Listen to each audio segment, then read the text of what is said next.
Tuhan selalu menolongku, selalu menjagaku.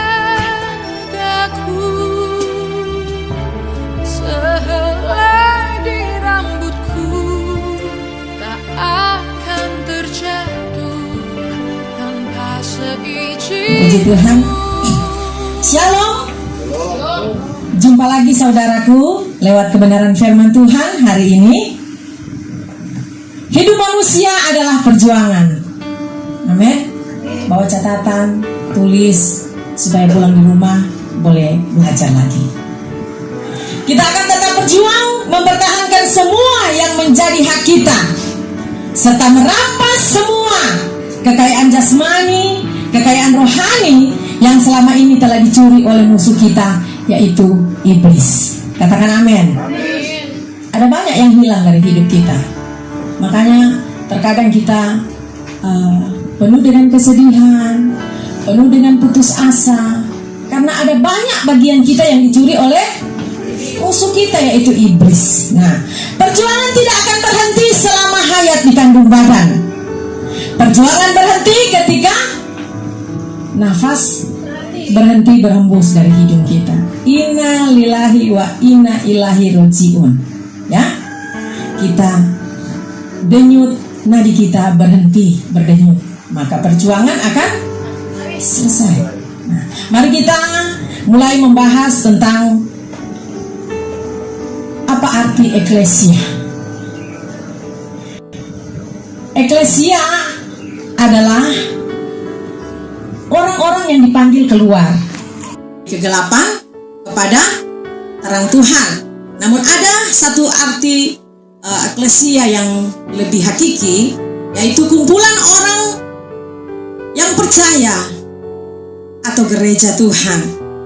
Namun eklesia ini mempunyai satu arti lagi yang lebih dari sekedar satu perkumpulan orang benar atau gathering.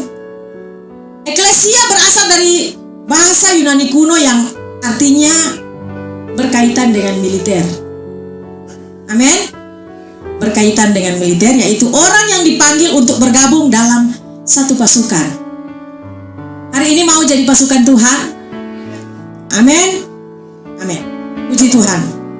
Orang lihat di dalam Matius 16 ayat 18. Mari kita bangkit berdiri, kita menghormati firman Tuhan. Dalam hitungan yang ketiga, 1, 2, 3. Dan aku pun berkata kepadamu, engkau adalah Petrus, dan di atas batu karang ini aku akan mendirikan jemaatku atau pasukanku. Silakan duduk. Saudara, kita ada di masa injury time, masa tambahan dari Tuhan, masa kasih karunia. Kita ada di penghujung dari akhir zaman ini. Kita sementara menantikan kedatangan Tuhan pada kali yang kedua. Tetapi saya melihat pergerakan rohani itu begitu loyo. Begitu loyo. Jemaat seada-adanya, mau suka datang ibadah ya iya, di tempat ibadah juga tidak ada gerakan-gerakan yang terlihat seperti mencintai Tuhan. Tuhan pernah berbicara kepada saya bahwa jika kau belum gila-gilaan dengan aku, kau belum terhitung menjadi pasukan. Amin. Jika kau belum gila-gilaan, bagaimana itu gila-gilaan? Coba orang gila-gilaan itu seperti apa? Tidak mau tahu dengan apapun. Ya? Tidak mau tahu biar orang bilang apa, dia tidak mau tahu dengan apapun. Nah, kalau kita belum sampai di titik itu, kita belum layak jadi pasukan Tuhan, saudara. Amin. Amin. Musuh kita bukan manusia, tetapi roh-roh jahat, penguasa-penguasa di udara, dan penghulu-penghulu dunia. Kita baca Efesus pasal 6 ayat 12. Jika sudah dapat, kita baca bersama dalam hitungan yang ketiga, 1, 2, 3. Karena perjuangan kita bukanlah melawan darah dan daging, tetapi melawan pemerintah-pemerintah, melawan penguasa-penguasa, melawan penghulu-penghulu dunia yang gelap ini, melawan roh-roh jahat di udara. Tentunya khotbah kita masih akan ada sesi-sesi selanjutnya, karena hari ini kita sementara berbicara bagaimana membangun pasukan Tuhan. Amin. Bagaimana kita masuk dalam bagian menjadi pasukannya Tuhan. Amin. Jemaat Tuhan lebih spesifikasi di sana dikatakan Tuhan ingin membangun pasukannya. Pasukannya Tuhan. Karena ranah kita adalah pertempuran atau peperangan rohani.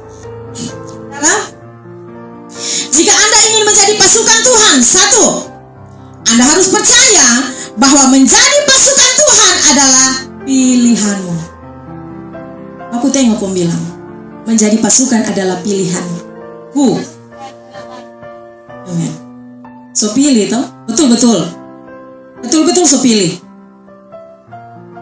Berarti hari ini orang sudah di Laskar Kristus. Tentu segala konsekuensi yang terjadi setelah Anda memilih untuk bergabung dalam pasukan militernya surga, engkau pasti siap menerimanya, apapun konsekuensinya. Jadi kalau tugas-tugas di dalam pelayanan, di dalam peperangan rohani, kita harus siap. Tentu segala konsekuensi yang terjadi setelah pengakuan ini terjadi bahwa saya adalah pasukan Tuhan, kita tidak akan mundur dan kita tidak akan menyerah dengan apapun yang akan terjadi. Seperti saya katakan tadi, gila-gilaan dengan Tuhan. Tuhan bilang, jika kau belum gila-gilaan dengan aku, kau belum mengasihi aku. Makanya kan di bagian-bagian firman Tuhan di dalam Injil dikatakan bahwa jika engkau tidak membenci papamu, ibumu, saudaramu laki-laki, saudaramu perempuan, bukan artian kita bermusuhan satu dengan yang lain. Tetapi maksudnya, kalau kita mencintai mereka melebihi Tuhan, maka Tuhan telah diduakan. Amin. Tuhan telah diduakan. Tuhan cemburu loh. Jadi bukan benci, maksud kita tidak mau bercerita, kita tidak mau lagi berhubungan dengan mereka, bukan seperti itu. Tetapi maksudnya kita harus memprioritaskan Tuhan di atas segala-galanya. Nah, kalau kita masih urus ini lagi, masih urus itu, kita belum layak menjadi pasukan Tuhan. Amin. Masih ada keberatan ini, keberatan, aduh kita kuat. Pendeta kita suka mau menjadi pasukan Tuhan, Mar. Ya, masih ada tapi adik-adik kita mau urus. Masih ada kita keluarga, kita kok ada tugas ini, tugas itu. No, sekali engkau mengaku bahwa engkau masuk dalam pasukan Tuhan, tidak ada alasan untuk apapun. Amin. Amin. Yang kedua, harus tunduk pada setiap aturan yang berlaku. Tadi yang pertama, harus percaya bahwa menjadi pasukan Tuhan adalah pilihanmu. Yang kedua, harus tunduk pada setiap aturan yang berlaku dalam keadaan yang terdesak sekalipun, tidak boleh mundur dan menyerah. Jangan sudah di tengah jalan kok bilang mungkin ya, menyesal kita ada percaya betul Yesus, menyesal kita ada masuk jadi pasukan Tuhan. Petrus waktu Tuhan ditangkap, Petrus bilang kita bukan. Orang bilang mana satu, engkau salah satu dari pengikut orang itu. Dia bilang no, tidak, saya bukan salah satu pengikut dari orang itu. Sampai 3 kali dia menyangkal. Namun pada akhirnya Petrus mengaku bahwa dia bersalah.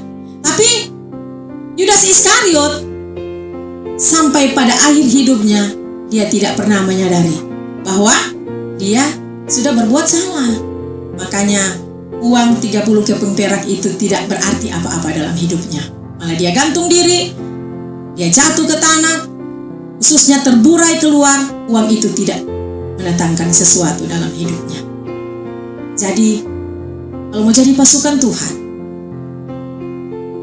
tidak boleh ada kata menyesal dan mundur hari ini. Yang ketiga, meyakini bahwa tugas yang Anda pilih adalah mulia melalui hidup Anda. Materi itu penting, finansial itu penting, ya. Menjadi orang yang sukses itu penting.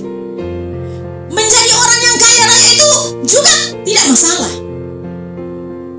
Tetapi yang menjadi masalah ketika engkau menyandarkan semua dari bagian hidupmu pada harta, pada kekayaan, pada jabatan, pada ada nama baik, berarti Tuhan telah didoakan dari hidupmu. Amin. Amin. Ketika engkau memilih untuk menjadi pasukan Tuhan, di atas batu karang ini kudirikan jemaat. Engkau adalah Petrus. Lebih spesifik, bukan kata jemaat, tetapi di atas batu karang ini kudirikan pasukanku. Mari beri kemuliaan bagi Tuhan. Kita adalah pasukan Tuhan. Amin. Kita akan memasuki sesi berikutnya karena akan ada banyak pembahasan tentang peperangan rohani ini.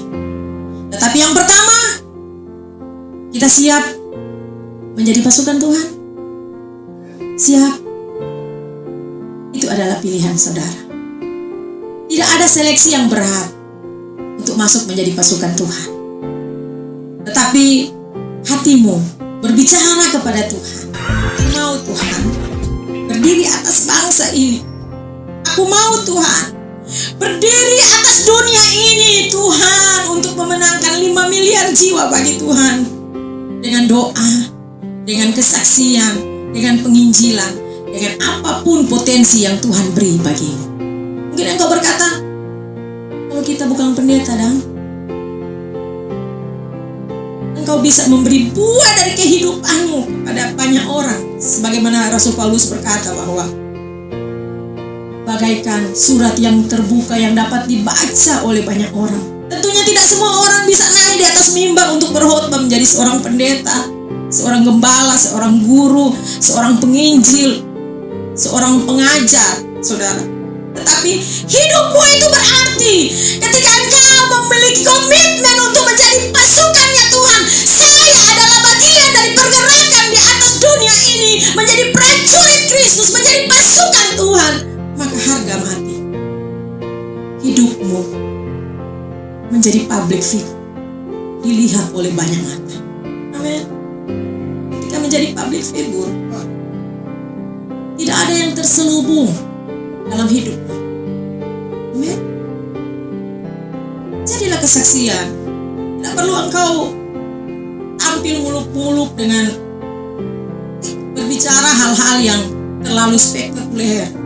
Tetapi dengan kesederhanaan gaya hidupmu, dengan kerendahan hatimu, dengan segala bagian yang Tuhan taruh dalam hidupmu. Mungkin engkau orang yang tidak kaya, mungkin engkau orang yang tidak berpengaruh, tapi dengan gaya hidupmu, di dalam keluargamu, di dalam masyarakat di mana engkau ada, jadilah berkat di sana. Amin. Hari ini kita menjadi pasukan Tuhan. Ini sesi pertama kita menjadi pasukan Tuhan. Ada bagian-bagian besar yang akan kita kerjakan. Namun hari ini mari berkomitmen. Saya mau menjadi pasukan Tuhan. Amin. Mari musik.